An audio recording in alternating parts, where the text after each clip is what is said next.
آپ کا بھی سوشل میڈیا پہ ایک بڑا آج کل جسے کہتے ہیں وائرل ہے کلپ کہ کوئی آپ نے بندہ پکڑا جو 18 سال سے ڈی آئی جی خان میں یہودی تھا لیکن بھیس بنایا ہوا تھا اس نے ایک ملا کا، اور وہ وہاں پہ لوگوں کو مذہب کی تعلیم دے رہا تھا. فراز، سب سے پہلے تو آپ لوگوں کا شکریہ کہ آپ نے بلایا، اور میں اس دعا کے ساتھ شروع کرتا ہوں کہ اللہ تعالیٰ آپ کو یہی کرنے کی توفیق دے جو آپ کر رہی ہیں. کیونکہ مارننگ شوز میں آنا آج کل بہت خطرناک بات سمجھا جاتا ہے، لیکن الحمدللہ آپ جو کنٹریبیوٹ کر رہی ہیں اللہ تعالیٰ آپ کو توفیق دے کہ آپ یہی کر سکیں. آپ اگینسٹ دا ونڈ چل رہی ہیں.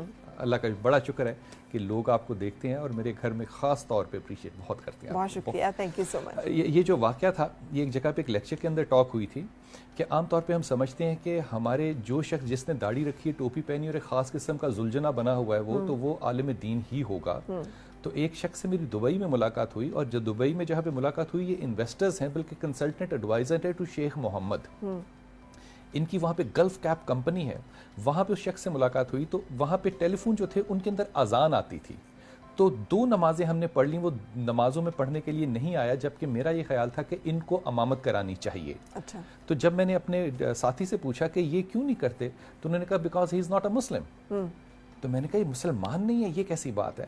عربی ان کو آتی تھی، فارسی ان کو آتی تھی، سرائکی ان کو آتی تھی، اردو ان کو آتی تھی، پنجابی میں وہ انتہائی خوش اسلوبی سے بیان کر سکتے تھے چیزوں کو. جب ان سے گفتگو ہوئی تو انہوں نے کہا کہ میں ڈی جی خان کے اندر 18 سال مسجد کی امامت کا فرائض ادا کر کے اب میں ریٹائرمنٹ کی ایج میں آ گیا ہوں یہاں پہ. تو کہا کہ آپ وہاں پہ 18 سال، آپ تو مسلمان نہیں ہیں. انہوں نے کہا تھا وہ میری جاب تھی. اچھا. وہ میری جاب تھی. اب اس بات کو میں منسلک جو کر رہا ہوں وہ ڈاکٹر اسرار احمد صاحب جو ہیں ان کے گھٹنے جو تھے یہ ریپلیس ہوئے تھے. انہوں نے انگلینڈ سے کرائے. ان کے پاس جب جانے کا اتفاق ہوا تو ان کا بڑا ذوق تھا، بلکہ شوق تھا ڈاکٹر صاحب کو کہ میں انگلینڈ میں کیونکہ میں موو نہیں کر سکتا تو میں یہیں پہ روزے رکھوں. تو ہم مسجد ڈھونڈ رہے تھے ان کے لیے کہ کہاں پہ ان کو تعلق ان کا کہاں سے پیدا کیا جائے. ہم نے برمنگم میں ایک مسجد دیکھی جس میں کرت کی اس قدر خوبصورت آواز آ رہی تھی کہ لگ رہا تھا جیسے شہد کی مکھیاں جو ہیں وہ بھن بنا رہی ہیں. اور ڈاکٹر صاحب نے بھی ہم نے دکھایا جب تو انہوں نے کہا میں بالکل یہاں پہ نا ایسوسیٹ ہونا بہت اچھا لگے گا مجھے، یہ بہت اچھی کرت کرے، اور عراقی سٹائل کرت جو کہ بہت کم سنی جاتی ہے. جب پتہ کیا تو برمنگم میں پتہ چلا کہ یہ مسجد نہیں ہے، یہ انسٹیٹیوشن ہے غیر مسلمانوں کا جہاں پہ اسلام سکھایا جاتا ہے.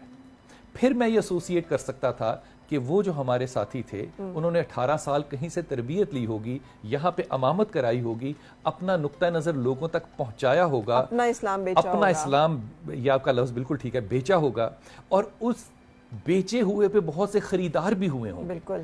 پھر وہ جو تبدیلی معاشرے میں آئی ہوگی اس کو انڈو 18 سال کے 18 صدیوں میں شاید ہم نہیں کر سکتے.